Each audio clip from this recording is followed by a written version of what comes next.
The river cafe always felt like magic to me. Soft lights, the Brooklyn Bridge glowing above the water, and the kind of quiet that made you believe life could be gentle. But that night, the air felt wrong the moment I stepped inside. My phone buzzed with a message from my husband Logan. Running late, order without me. I told myself it was fine. He was always late lately, always distracted, always somewhere else. I took a seat near the window, watching the skyline shimmer. I had no idea my entire world was about to split open. A soft laugh drifted from the corner table behind me. Familiar, unsettling. I turned, casual at first, then frozen. Logan sat there, leaning in close to Fallon, my best friend of more than a decade. Her hand brushed his wrist, her smile soft and intimate. The kind of smile she once swore she'd only use for the man she married someday. For a moment, I couldn't breathe. It felt like the room tilted, like the bridge lights blurred into streaks of gold. Logan lifted a wine glass to his lips, the same one we picked out together at Bloomingdale's last Christmas. Fallon whispered something. He laughed, and the world I trusted shattered quietly, without warning. Before I could process what I was seeing, someone stepped into my line of sight. Jackson Hale, CEO of Hale Branding, the man I once pitched a campaign to years ago. He followed my stare, his expression sharpening as he realized exactly what I had walked in on. "Harper, don't move," he murmured. But I was already standing, heart pounding, hands shaking so violently I nearly dropped my clutch. Because just then, Logan's phone lit up on the table. A message banner flashed across the screen in bright, undeniable letters. Did she fall for it yet? F. My best friend's initial. My husband's betrayal. And a plan I wasn't supposed to discover. Something in me snapped, and the night didn't just break me. It changed everything. The moment I stepped out of the River Cafe, the cold Manhattan wind slapped my face so sharply it felt personal, as if the city itself was trying to wake me from the nightmare unraveling behind me. My heels clicked unevenly along the cobblestones, my breath stuttering between disbelief and humiliation. I didn't cry, not yet. I was too stunned to even form a tear. My phone buzzed again. This time it was Logan. "Where are you? We need to talk." Talk, as if words could stitch back a betrayal that had been carefully crafted behind my back for months. I ignored the message and kept walking until I reached the corner near Old Fulton Street.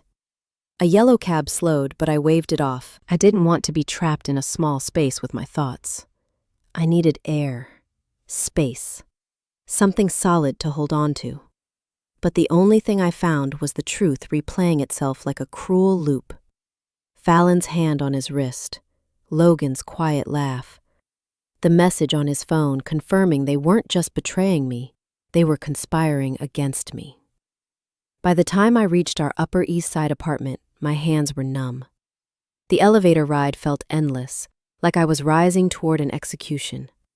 When the doors opened, Logan was already inside the living room, pacing, running a hand through his hair.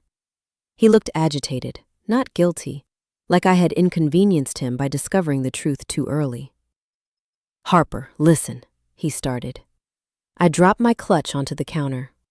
"How long?" He faltered. Just for a second, but enough to tell me everything.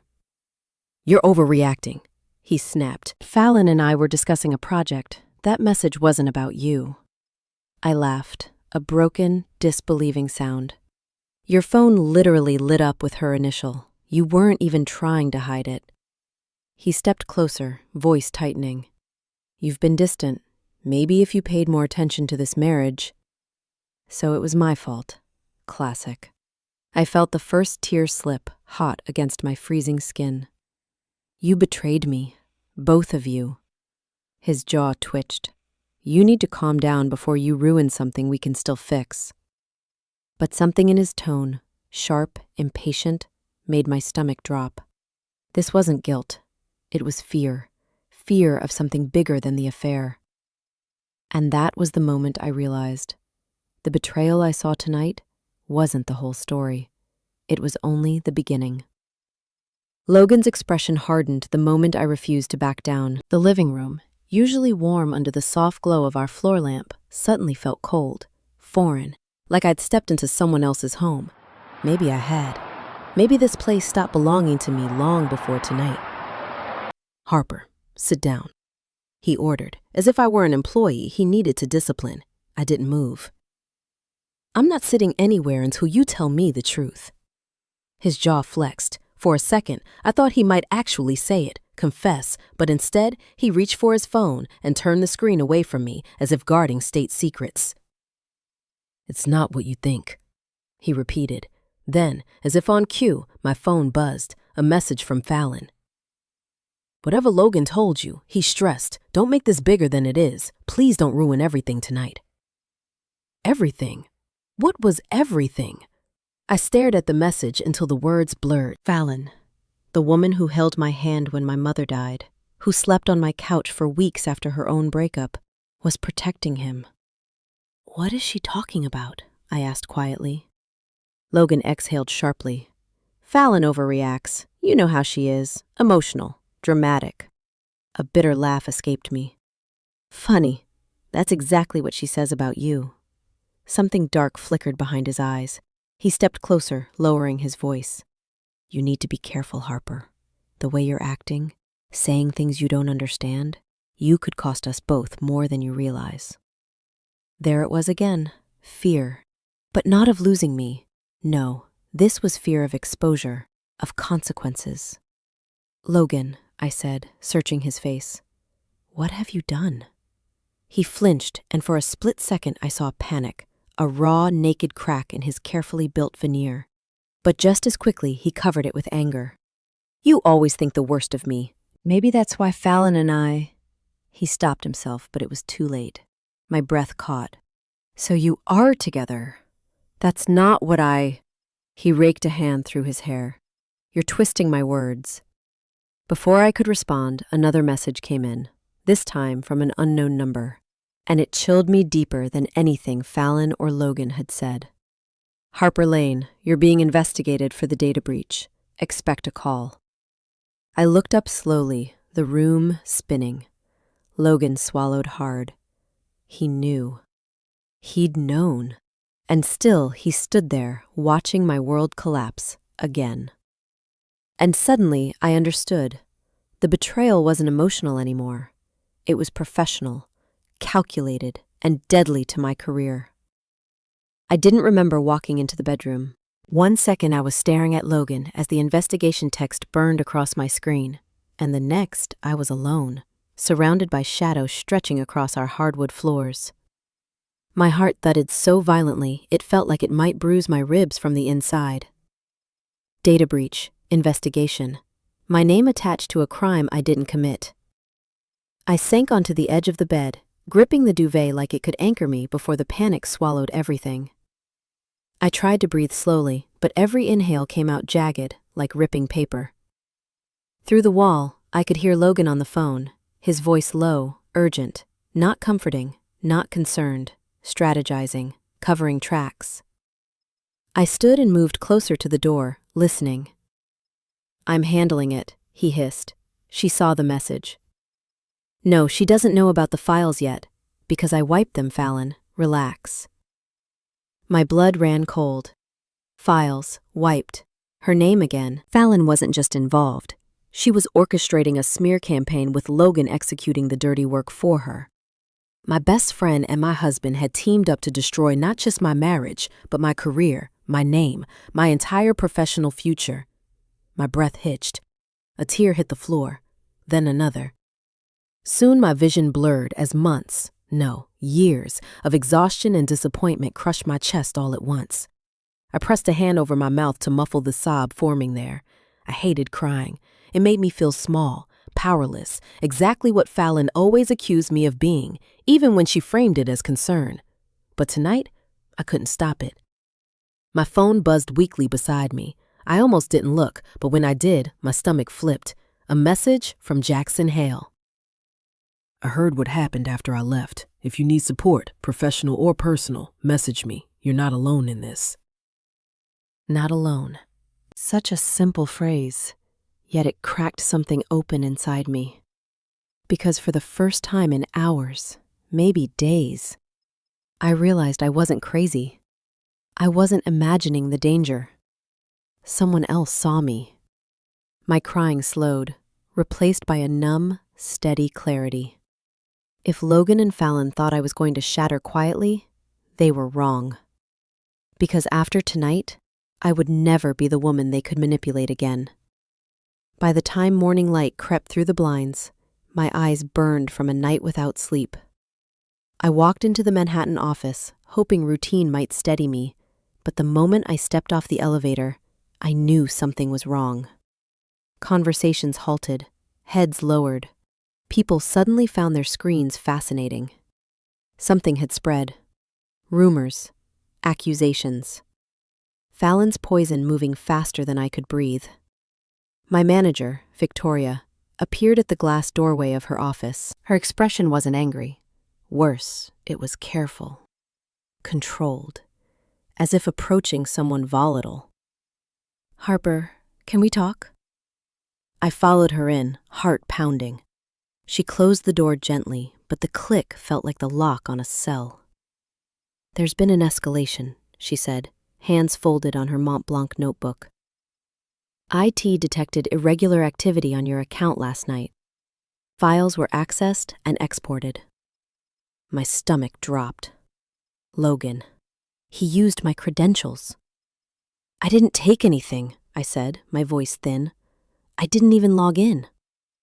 Victoria exhaled softly, the kind of sigh that said she wanted to believe me, but evidence was stacking too neatly in someone else's favor. "We're placing you on temporary leave until the investigation is complete." Temporary leave. Corporate language for, "you're already guilty." I felt heat rush to my face. "Victoria, I've worked here 7 years. You know me." "I do," she said quietly. "But this decision didn't come from me." Of course it didn't. Someone higher up. Someone Fallon had access to through her PR network. Someone Logan probably whispered to while I slept next to him, unaware my career was being dismantled in the dark. As I left the office, several coworkers exchanged looks, pity, suspicion, a bit of schadenfreude. One whispered, "I heard she leaked the pitch deck." Another murmured, "No wonder she seemed off lately." Each word cut deeper than the last. I reached my desk, gathered my laptop and a few personal things, and walked out with what dignity I could salvage. The elevator doors closed, and the moment they did, a tear slid down my cheek. But before I could fall apart completely, my phone vibrated, a message from an unknown number. "You weren't supposed to show up today. Take the hint." A threat, a warning, or both. And in that instant, clarity returned like a blade pressed to my spine. Someone wanted me gone, and they were willing to destroy everything to make it happen. I sat on a cold metal bench outside the building, my laptop bag at my feet, the city roaring around me as if nothing extraordinary had happened. Cars rushed by, horns blaring. People laughed on phone calls. Life moved on, indifferent to the fact that mine had just been ripped apart. I barely noticed my phone buzzing until the vibration became constant. Unknown number. For a moment, I hesitated. After the threatening message earlier, part of me wanted to throw the phone into traffic.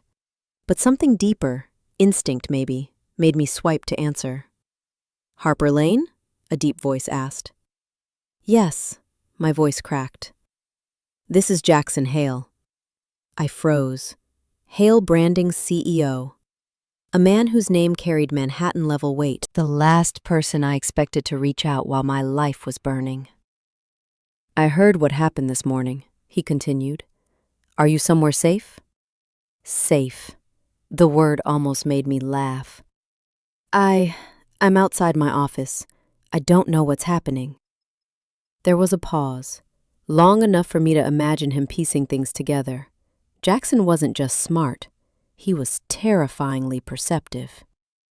"You were set up," he said finally. "And based on what I witnessed last night, it wasn't accidental." My breath hitched. "You mean Logan and Fallon?" "I mean the two people who seemed a little too comfortable conspiring in public," he replied. "And trust me, Fallon has a history of sabotage. I've seen it before." The words slammed into me. Why didn't you tell me? Because until last night, I didn't realize you were involved. Involved, as if I'd been pulled into a crime scene without knowing I was standing on the evidence. I can't fix everything right now, he added, but you shouldn't be alone while this escalates.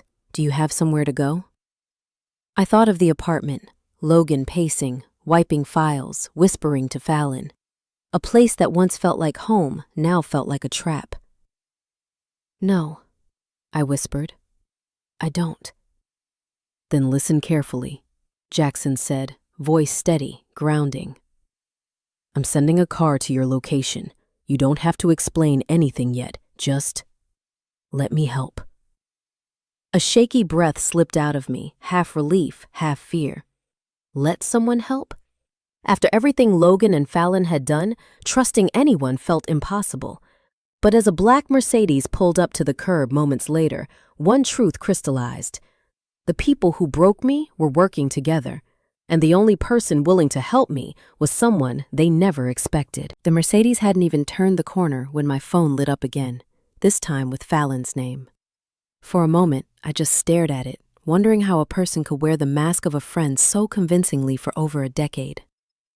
My thumb hovered above the decline button, but something in me needed to hear her voice, needed to know how far this betrayal went. I answered. Harper? Fallon's voice quivered, soft and sugary, the voice she used whenever she wanted to seem fragile. Oh my God, I heard you were put on leave. Are you okay? A laugh slipped out before I could stop it. Are you seriously asking me that?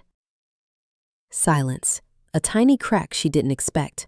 Then she sighed dramatically. I know things are tense, but Logan told me you misunderstood everything last night. There it was, the gaslighting, smooth, rehearsed, toxic. Fallon, I said, steadying my voice.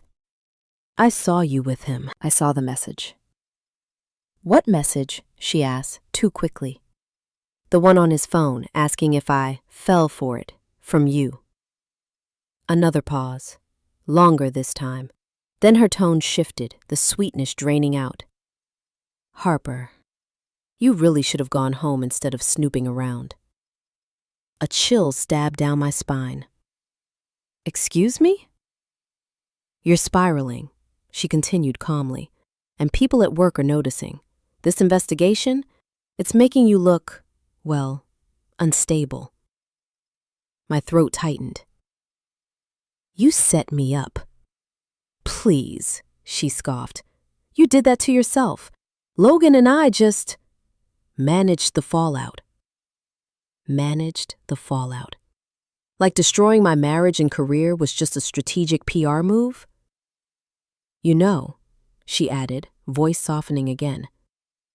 If you stop reacting emotionally, this might all blow over. But if you keep pushing, you're only going to make things worse for yourself. My grip on the phone tightened. Is that a threat? It's advice, she replied, from someone who actually cares about you. She didn't care. She wanted control. She wanted my silence. She wanted me gone. Before I could respond, she delivered the final blow. And Harper, you should stay away from Jackson Hale. People are already talking. My heart slammed once, twice. She knew about Jackson. She knew he was helping me, and she didn't like it. Why? I whispered. Fallon exhaled, slow and satisfied. Because he's the one person you can't afford to trust. And that was the moment I realized. Fallon wasn't just sabotaging my life. She was terrified of what Jackson knew and what he might reveal. Jackson's driver dropped me at a quiet, upscale apartment building on Park Avenue. Sleek glass, soft lighting, the kind of place where the world felt distant, almost unreal. I followed the concierge's directions to a private lounge on the second floor. Jackson was already there, seated on a leather sofa, his posture calm in a way that contrasted violently with the storm tearing through my life. You're safe here, he said gently as I entered. Safe. The word didn't fit anywhere in my vocabulary anymore. I don't know where else to go, I admitted, my voice barely holding together. He nodded once, as if confirming a thought he'd already had. Then we start from the beginning. Tell me everything. I opened my bag to pull out my laptop, and something small clattered to the floor. A pen. Not just any pen. Logan's Mont Blanc. The one he loved too much to let anyone borrow. The one I hadn't even realized I'd grabbed during last night's chaos. Jackson leaned forward, eyes narrowing. May I? I handed it to him, confused. He inspected the barrel, running his thumb over a nearly invisible seam near the clip. This isn't just a pen, he murmured. It's a recording device. Corporate grade. My stomach lurched. Recording? Every time the clip is pressed twice. Memories flashed. Logan fidgeting during arguments, Fallon twirling the pen, him slipping it into his pocket whenever she leaned close. Let's listen, Jackson said. He connected it to his laptop, tapped a key, and a file appeared. Audio 113. My pulse hammered as the room filled with their voices. Fallon. She'll crumble. She always does. Logan. As long as she believes the breach was her fault, no one will question the transition. Fallon. Good. Once she's out, we get the deal. And you? Logan. I know my role. Just make sure she doesn't find out before Friday. Friday. The day the investigation would be finalized. I covered my mouth as the truth crashed over me. They weren't having an affair for passion. It was strategy. Betrayal as a business plan. Jackson stopped the recording, his jaw tight. Harper, this isn't just unethical, it's criminal. Tears blurred my vision, but they weren't the same tears of despair from last night. These were sharp, focused, burning with something resembling power. The pen was in your bag for a reason, Jackson said quietly. And now you have leverage they never intended for you to hold. For the first time, I felt the shift. I wasn't the victim anymore. I was the threat. By the time Jackson finished securing the audio files, my hands had finally stopped shaking. Not because I felt safe, no, safety was still a foreign word, but because something stronger had settled inside me. Clarity. Purpose. A thin, simmering rage that no longer frightened me. But the night wasn't done with me yet. As Jackson walked me to the elevator, my phone buzzed again. This time, it was Logan. Come home. Now. We need to talk. I stared at the message, pulse flickering. He never demanded. He manipulated, persuaded, coaxed. But this was an order. A panic-laced summons. He must have realized his precious Mont Blanc was missing. I should go back, I whispered. If he suspects the pen is gone. Jackson stepped closer, voice low. Harper, be careful. A cornered man is unpredictable. But I already knew that. I returned to the apartment just before midnight. The moment I stepped inside, the air felt wrong, thick, charged, like walking into an argument that hadn't started yet. Logan stood in the center of the living room, shoulders tense, eyes wild. Where were you? He demanded. At work, I lied. Don't play games. You took something, my pen. Where is it? His voice rose, not loud but sharp, slicing through the room. I grabbed it by mistake. No, he snapped, stepping closer. Nothing you do is a mistake lately. His tone held an undercurrent I'd never heard before. Danger. Not physical violence, but something darker. A desperation that made him reckless. Logan, stop, I said, backing slightly. You're scaring me. Good, he hissed. Maybe now you'll listen.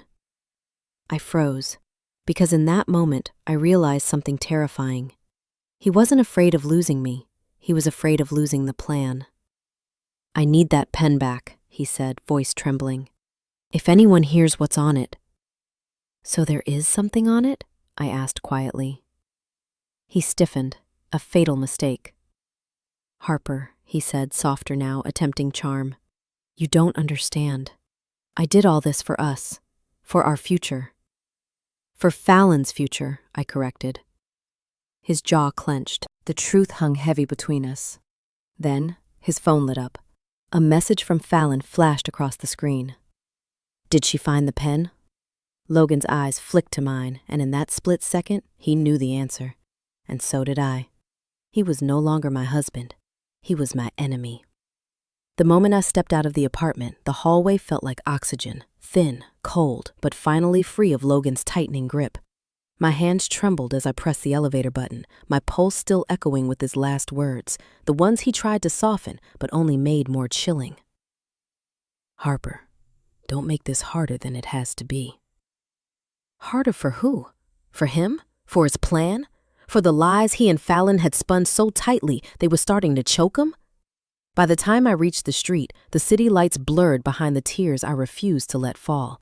I couldn't stay in that apartment another second. I couldn't trust anyone connected to my old life. And yet, with nowhere else to turn, my fingers moved almost instinctively, dialing Jackson. He answered on the first ring. "Where are you?" I swallowed. "Outside, I left." "Good," he said, his voice steady. "Stay where you are. I'm coming to get you." Within minutes, a sleek black SUV pulled up. Jackson stepped out himself, coat undone, eyes scanning me as if checking for injuries. "You shouldn't have gone back alone." "I needed to see who he really was," I whispered. "And now you have." He led me into the car, closing the door with quiet finality. The warmth inside felt foreign, almost undeserved. I stared at my hands, shaking, unanchored, and tried to steady my breathing. "You're safe with me tonight," Jackson said. "I have a spare room at my place. Stay there until we figure this out." Part of me wanted to refuse out of pride. Another part, the exhausted, fractured part, knew I couldn't survive another hour in the open. "Thank you," I murmured. His apartment overlooked Park Avenue, all clean lines and soft light. Not flashy, but grounded, like him. He showed me the guest room, adjusting the lamp so it wouldn't be too bright, pulling an extra blanket from the closet. "Try to rest," he said gently. "Tomorrow, we start taking your life back." I nodded, though rest felt impossible. Still, as I lay on the bed, wrapped in unfamiliar warmth, something loosened inside me. For the first time in days, the fear softened, just enough to breathe. Because even though everything else had fallen apart, I finally had a place where betrayal couldn't reach me.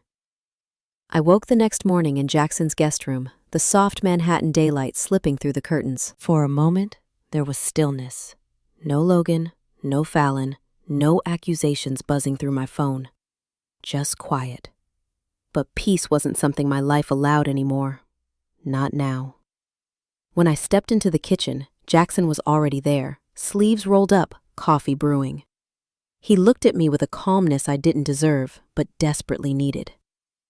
"Eat something," he said. "You'll need your strength today."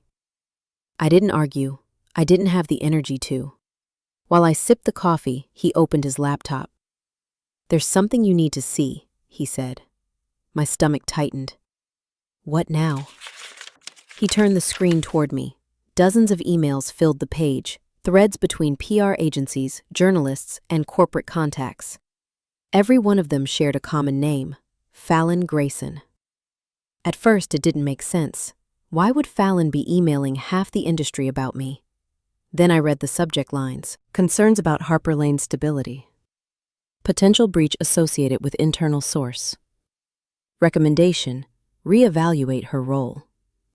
My blood ran cold. "She's been planting stories," Jackson said. "Not publicly, not yet. Just enough to create smoke. And then she'll start the fire," I whispered. He nodded grimly. "Fallon's been positioning herself as the concerned friend, claiming she's trying to protect the company by advising them to distance themselves. She's ruining my reputation before I even get to defend myself." Exactly. I stared at the screen, heart pounding. Fallon knew exactly how to destroy someone, not with a dramatic explosion, but with dozens of small cuts no one notices until the victim is already bleeding out. "Why?" I whispered. "Why go this far?" Jackson hesitated. "Because she wants your job, and she wants the connections that come with it. You were always one step ahead of her, even when you didn't try." That kind of resentment, it festers. I sank into a chair, the weight of betrayal crashing down again, sharper this time. Fallon wasn't just jealous. She'd been strategizing my downfall long before the affair with Logan. But there's more, Jackson said quietly. He pulled up a final file, a signed referral letter recommending Fallon as my replacement. It had been drafted 3 weeks ago. 3 weeks. Long before I even suspected anything. My throat tightened painfully. They hadn't just betrayed me. They had been planning my erasure. For a long moment, I just stared at the referral letter, Fallon's future triumph laid out in clean professional font, like my entire career could be replaced with a few strokes of a keyboard. 3 weeks ago, she'd been aiming for my job before the affair, before the breach, before the lies thickened enough to choke me. She knew exactly where to strike, I whispered. She's been planning this for months. Jackson closed his laptop gently. Which means she's overconfident. And people who feel untouchable make mistakes. I don't have the power to fight her, I said, voice cracking. She has PR connections across Manhattan. She can manipulate the narrative before I even open my mouth. That's why you need a counter-narrative, he replied. One she can't twist. I frowned. Meaning? He leaned back, studying me with a seriousness that made my heart tighten. You rebuild your credibility by showing the industry who you are, before she convinces them who you aren't. And how do I do that when I'm suspended? By working with me. The room went still. Jackson continued. I have a rebranding project worth 7 figures launching next month. I need someone with your creative instincts. You need a platform strong enough to drown out her sabotage. But if I join you now, Fallon will spin it. She'll say I jumped ship because I was guilty.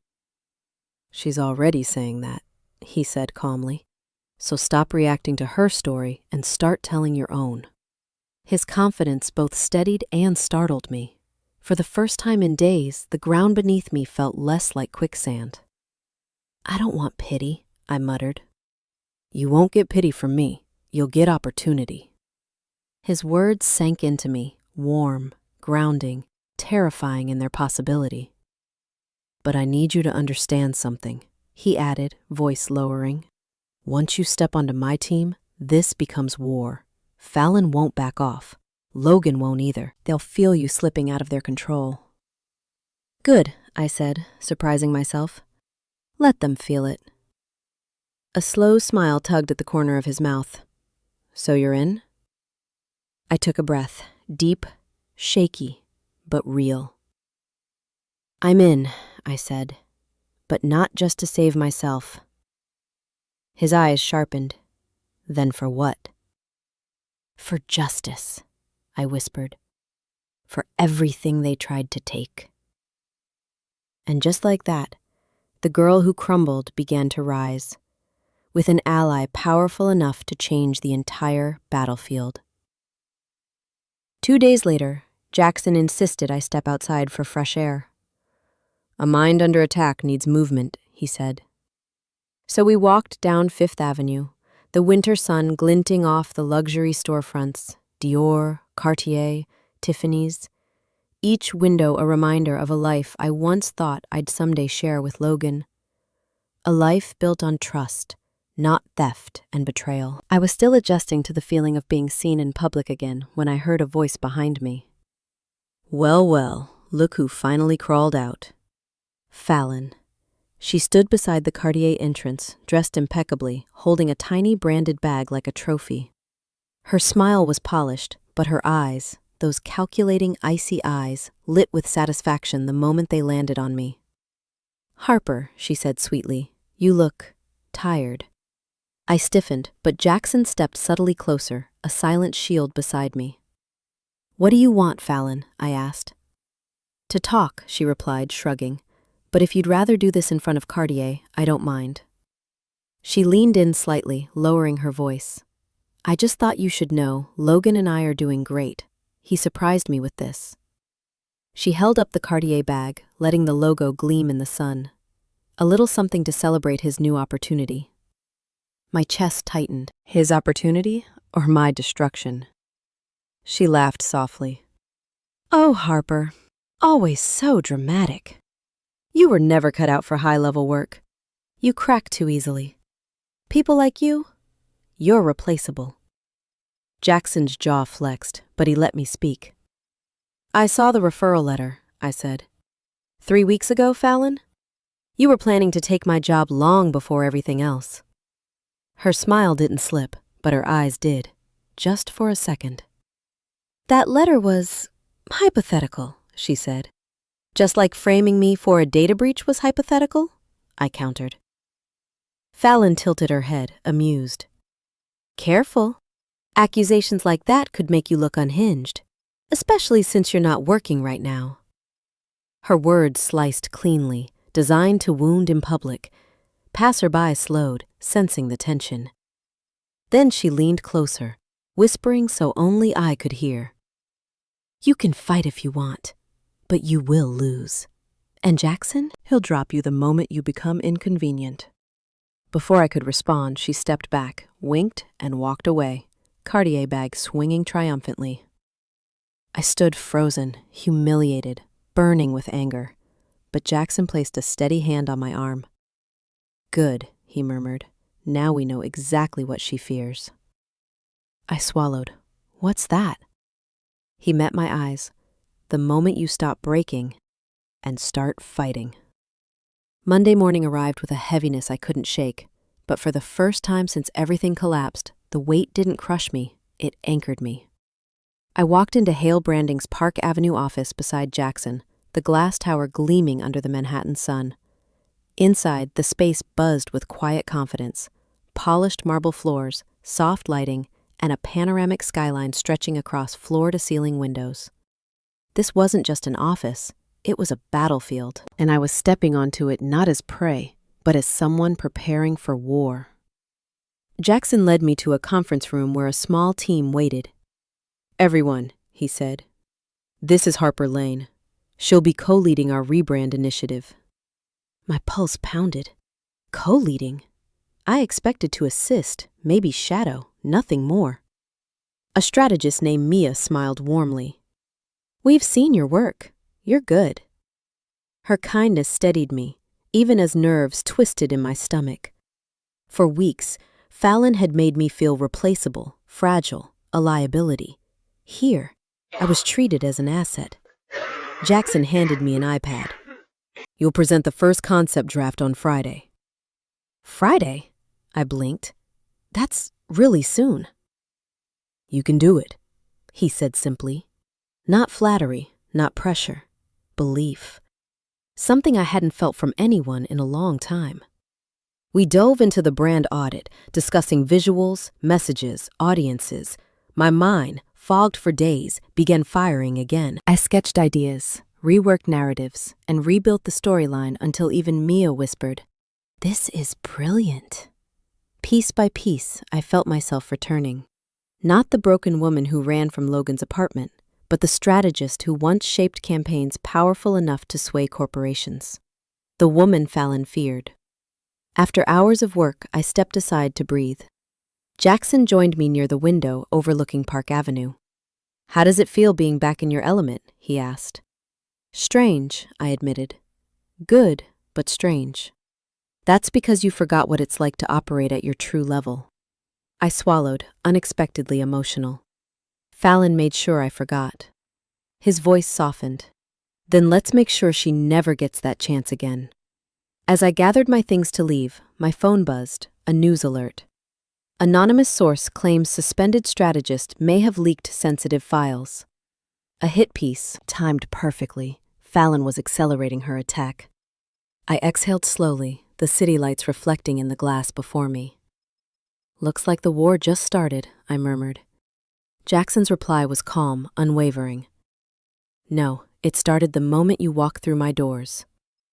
3 days later, as I stepped out of Hale Branding and into the crisp Manhattan evening, I felt something unfamiliar flicker through me, momentum. My presentation draft was strong, the team respected me. Jackson trusted me. For the first time in weeks, I felt steady. Which is exactly why disaster was waiting outside the building. "Harper!" The voice hit me like a punch. Logan. He stood at the curb, disheveled, eyes frantic. Not the polished executive he loved to pretend to be. His tie was loose, his hair messed like he'd been pulling at it. The sight might have broken my heart once. Now it made my spine harden. "What are you doing here?" I asked coldly. "I need to talk to you, please." He stepped closer. "Everything's falling apart." "Good," I said. "Maybe now you know how it feels." He flinched, then lowered his voice. "I lost the Caden opportunity. They pulled the offer. Someone leaked the recording from the lounge of Fallon and me talking." I blinked.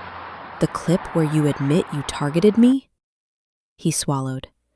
"It wasn't supposed to get out. Fallon said she had it under control." "So Fallon leaked it," I said. He looked away, jaw tight. "She said it was my fault, that I panicked, that I ruined her plan." Her plan, not their plan. A cold realization crept through me. Fallon had never been on his side. She'd only been using him as a pawn until he became inconvenient. "Harper, I need your help," he said desperately. "I need you to tell my company none of this was personal, that I wasn't trying to sabotage." "You were," I cut in. "You both were." He grabbed my arm, not harsh but frantic. "Harper, please, I'm losing everything." I pulled free. "You already lost everything when you chose to betray me." He stared at me, breathing hard, like he didn't recognize the woman standing in front of him. "You've changed." "I had to." His voice cracked. "Can we at least talk? Privately?" "No." Because behind him, Jackson had stepped out of the building, watching us with steady, unreadable eyes. Logan turned, visibly shrinking. "You're with him now?" he asked bitterly. "I'm with someone who doesn't destroy me," I replied. Logan trembled, anger and panic swirling together. "You don't know what Fallon is capable of," he warned. "She'll burn your entire world if you push her." I didn't look away. She already tried. And now it was her turn to fall. Fallon had always been clever, too clever. She moved like a woman untouchable, untouching, untold. But arrogance has a way of rotting from the inside, and by Thursday morning, the stench of her schemes finally reached the wrong people. It started with a call from Jackson. "Harper, I need you in the office, now." His tone wasn't urgent, it was final. When I arrived, he guided me into a boardroom where 3 executives from the National PR Ethics Council sat waiting. Their presence alone said everything. Fallon's game had crossed into a realm she couldn't charm or manipulate her way out of. "Before we begin," one of them said, adjusting her glasses, "we want to thank you for coming forward with the evidence." I began, confused. Jackson slid a folder toward me. "You did, just not directly."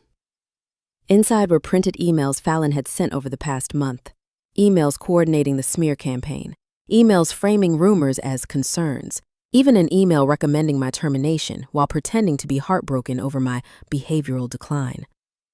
But the true nuclear bomb?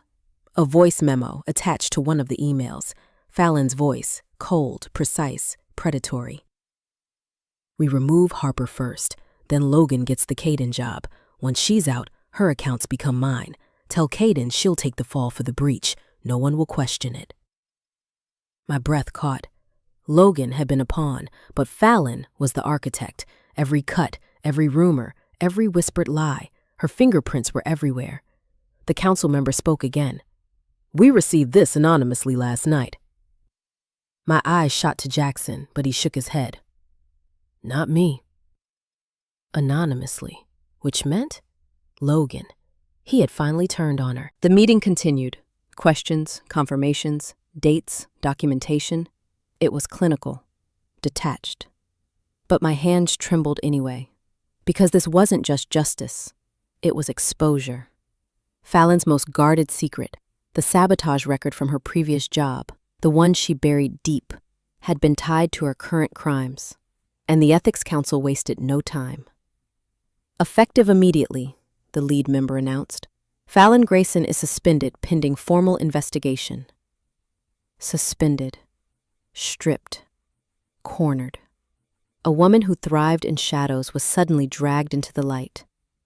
As I stepped out of the conference room, my knees nearly buckled, not from fear this time, but from the weight finally lifting. Jackson caught my arm gently. "You did it." "No," I whispered. "She did it to herself." Because in the end, Fallon wasn't destroyed by me.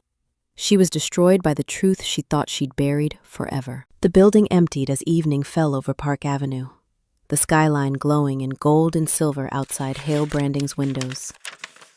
I stayed late, partly to work, partly because going anywhere else felt impossible. Too many ghosts in too many places. Jackson noticed, of course. He always seemed to. "Walk with me," he said quietly. We stepped into the executive terrace, an elegant space with warm lighting, a glass railing, and the Manhattan skyline stretching endlessly around us. The air was cool, but not sharp. A rare softness in a city that rarely offered any. "You handled today well," Jackson said. "Most people would have fallen apart." "I did fall apart," I admitted. "I just didn't stay there." He smiled gently. "Exactly." I leaned against the railing, letting the breeze steady me. "Why are you helping me, Jackson? Really helping me. Not because of ethics, not because Fallon is dangerous, but personally." His gaze lingered on me for a moment, long enough for something warm and unfamiliar to stir in my chest. "Because I owe someone," he said finally. "Someone who meant a great deal to me." I frowned. "Who?" He took a breath, quieter now. "Your mother." My heart stopped. "My mother?" "She was my mentor when I first started in this industry," he said. "She saw potential in me before anyone else did. When I was drowning, she pulled me out. She taught me everything. And when she got sick, I wasn't there the way I should have been." Emotion tightened my throat. "She never told me about you." "She wouldn't. She didn't want her past connections shaping your path. She wanted you to rise on your own merit." His voice softened. "And you did." Cold air filled my lungs as I tried to process it. My mother, the woman whose strength shaped me, whose loss nearly broke me, had shaped him too. "I promised myself," Jackson continued, "that if fate ever put you in my path, I would look after you the way she once looked after me." My eyes burned, but the tears didn't fall, not from pain this time, but something gentler. "Jackson," I whispered. He stepped closer, not imposing, not demanding, just present. "You're not alone, Harper. Not in this battle. Not anymore." For the first time since everything fell apart, I believed it. Because this wasn't charity. It was destiny circling back and finally choosing my side. The Plaza Hotel shimmered under a cascade of golden lights that evening, its grand entrance buzzing with Manhattan's elite. Luxury cars lined the circular driveway, and photographers clustered near velvet ropes, capturing CEOs, socialites, and industry giants arriving for the annual Innovation Gala. I hadn't planned to attend, but tonight wasn't about comfort. Tonight was about truth. Jackson walked beside me as we stepped into the ballroom, where crystal chandeliers glittered above a sea of designer gowns and tailored tuxedos. The moment we entered, conversation shifted. People noticed us, noticed me. Some whispered, others stared openly, their curiosity sharp enough to cut glass. Good, let them watch. Fallon was already there. She stood near the stage, wrapped in a silver gown that practically screamed desperation. Her smile was bright, but her eyes darted nervously, scanning the room for threats she couldn't yet see. She didn't realize she had already lost. The PR Ethics Council had called her that morning. Suspension. Investigation, possible blacklisting. She was clinging to whatever last scraps of influence she thought she had left. When she finally saw me, her face went still, tight, pale, almost brittle. "Harper," she breathed, stepping forward. "You don't belong here." "Neither do you," I replied calmly. Her jaw twitched. "People are already talking, showing up with him." She flicked her gaze toward Jackson. "Just proves you're trying to manipulate your way back into relevance." Jackson stepped closer, his voice cool. "Relevance requires reputation, Fallon, something you no longer possess." Color rose in her cheeks, anger, fear, both.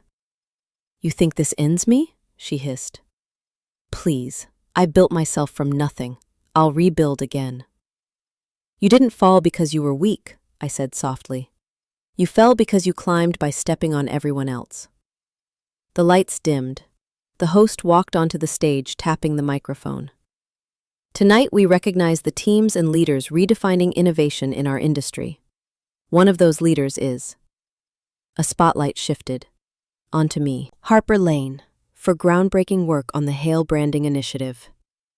A gasp rippled through the ballroom. Fallon stumbled back, eyes wide. I stepped forward, heart steady, as applause swelled around me. Not polite applause, respectful applause. The kind Fallon always chased but never earned. She whispered, barely audible, "This isn't happening." But it was. The world she tried to destroy me in was now lifting me up. And in that shimmering moment beneath the plaza's chandeliers, justice wasn't loud or cruel, it was undeniable. The applause inside the plaza still echoed in my chest long after I stepped off the stage. For a moment, I just let myself breathe, really breathe, surrounded by warm lights, clinking glasses, and the low hum of admiration drifting through the ballroom. For weeks, I had been a ghost, erased, humiliated, accused. Tonight, I was seen again. As the crowd mingled, people approached me. Executives, strategists, old colleagues, each offering congratulations. "Your ideas were brilliant, Harper. We'd love to discuss future collaborations. Fallon never deserved to be in your shadow." Their words stitched threads into the places betrayal had torn open. But the moment that hit deepest came when Victoria, my old manager, approached me cautiously. "Harper, I owe you an apology." I blinked, surprised. "You don't..." "I do," she said firmly. "We should have stood by you. We should have questioned the accusations. I should have trusted the woman who spent 7 years lifting this company. I failed you." Emotion tightened my throat. "You were under pressure. Fallon made everything look..." "Real," she finished. "She's good at that. But the council's findings cleared your name, completely. And the company wants you back, if you'll consider it." Once, that offer would have been everything to me. But now I had rebuilt myself somewhere stronger, somewhere healthier, somewhere I wasn't just tolerated, I was valued. "I appreciate it," I said gently, "but I've already started a new chapter." Victoria smiled knowingly. "Then I'm glad. You deserve better." As she walked away, I felt a shift deep inside me, not triumph, not revenge, but something cleaner, closure. Then I felt a presence beside me, Jackson. "You handled that with grace," he said. "I handled it with truth." His eyes softened. "Your name is yours again, Harper. No one can take it." Before I could answer, a commotion stirred near the bar. Fallon stood there, pale, unsteady, isolated. People avoided her like she carried contagion. Her smile was gone, her confidence broken, her power dissolved. Logan wasn't beside her. No one was. For a second, our eyes met. Hers were hollow, full of fury, yes, but also fear. And in that moment, I understood something profound. Winning wasn't about making her suffer. It was about proving I could rise without sinking to her level. I turned away first, not out of mercy, out of victory. Because tonight wasn't about her fall, it was about my rise. The night air outside the plaza carried a softness I hadn't felt in months. Not relief, something deeper, something earned. As guests spilled out of the ballroom, laughter echoing into the glow of Fifth Avenue, I stepped onto the marble steps and paused. For the first time since my life shattered, the world no longer felt hostile. It felt open. Jackson joined me, hands in his coat pockets, watching me with that steady gaze that always made my pulse slow just a little. "You did something extraordinary tonight," he said. "I told the truth," I replied. "Truth is extraordinary when people try so hard to bury it." He wasn't wrong. Fallon had tried. Logan had helped. And yet here I was, standing taller than I ever had. Lighter, too, like I'd shed a life that was never meant for me. We walked toward Central Park, the city shimmering around us. My heels clicked softly against the pavement, but Jackson slowed his pace so I wouldn't rush. "You know," he said, voice low, "your mother used to tell me success isn't about winning. It's about becoming someone you can live with." I smiled faintly. She said the same to me. "You lived it tonight." I stopped walking. I didn't win alone. He met my eyes. "You stood back up on your own. I just offered a hand." The honesty in his tone warmed something in me that had been frozen since Logan's first lie. I took a slow breath, letting the weight of everything finally settle. "My life is different now," I murmured. "It's nothing like what I pictured." "Good," he said softly. "Life should surprise you." I laughed quietly. "It definitely has." We reached a quiet overlook by the park. Snowflakes drifted down, catching the lamplight like fallen stars. Jackson turned toward me, expression thoughtful, almost vulnerable. "Harper," he said gently, "I don't want this connection between us to end when your battle does." My heart stuttered. "You've rebuilt yourself with strength and grace," he continued.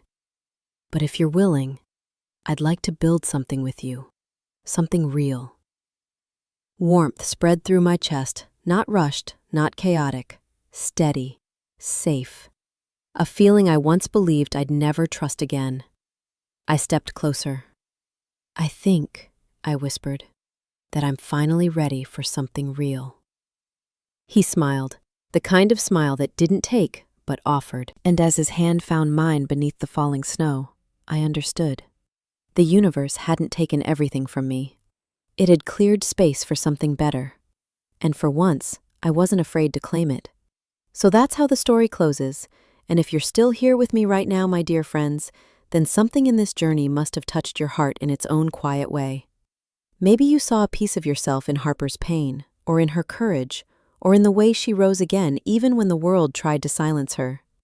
Life has a strange way of breaking us right before it rebuilds us. The Stoics said, "The obstacle is the way." And I think Harper proved exactly that.